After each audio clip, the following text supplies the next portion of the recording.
Hi hello dears, welcome back to S online tuition. അപ്പോൾ ഇന്ന് നമ്മൾ നോക്കാൻ വേണ്ടി പോകുന്നത് 20 ഡേയ്സ് സ്റ്റഡി ചാലഞ്ചാണ്. ഓൺ എക്സാം എത്താറായില്ലേ, അപ്പോൾ നമുക്ക് പഠിച്ചു തുടങ്ങാം. ഒന്നാമത്തെ സ്റ്റെപ്പ് എന്ന് പറയുന്നത് understand the syllabus and exam pattern. നമ്മുടെ എക്സാം പാറ്റേണും സിലബസും മനസ്സിലാക്കുക.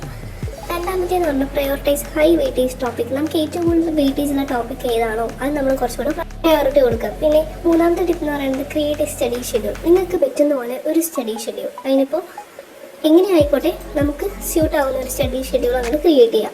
നാലാമത്തെ ആക്റ്റീവ് ലേണിംഗ് ടെക്നിക്സ്, അതായത് ഫ്ലാഷ് കാർഡ്, അതേപോലെ പൊമഡോറോ ടെക്നിക്ക് നമ്മൾ മറ്റുള്ളവരെ പറഞ്ഞു കൊടുക്കുക. നമ്മൾ എന്താണ് പഠിച്ചത് പറഞ്ഞു കൊടുക്കുക. പിന്നെ വന്നിട്ട് പ്രാക്ടീസ് വിത്ത് പാസ്റ്റ് പേപ്പേഴ്സ്.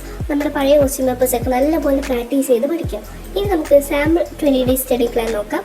ആദ്യത്തെ 5 ദിവസങ്ങൾ നമ്മൾ മാത്സോ സയൻസോ ഫിസിക്സ് കെമിസ്ട്രി അങ്ങനെ നമ്മൾ പഠിക്കാം. 6 തൊട്ട് 10 വരെ ഇംഗ്ലീഷോ റൈറ്റിംഗ് ഗ്രാമേഴ്സ് അതേപോലെ മലയാളം അങ്ങനെയുള്ളതൊക്കെ പഠിക്കാം. ലാംഗ്വേജ് പഠിക്കാം. 11 to 15 എന്ന് പറയുന്നത് സോഷ്യൽ സയൻസ് പഠിക്കാം. 16 to 20 എന്ന് പറയുന്നത് പ്രാക്ടീസ് വിത്ത് പാസ്റ്റ് പേപ്പേഴ്സ് ആണ്. അതായത് നല്ലപോലെ റിവൈസ് ചെയ്യാനും അതേപോലെ തന്നെ നല്ലപോലെ പ്രാക്ടീസ് ചെയ്യാനുള്ള ടൈമാണ്. ഓക്കെ, അപ്പോൾ ഇഷ്ടമായെങ്കിൽ എല്ലാവരും ലൈക്ക് ചെയ്ത് സപ്പോർട്ട് ചെയ്യാം കേട്ടോ. ഇതുപോലെ കൂടുതൽ വീഡിയോസിനായി സബ്സ്ക്രൈബ് ചെയ്യാം.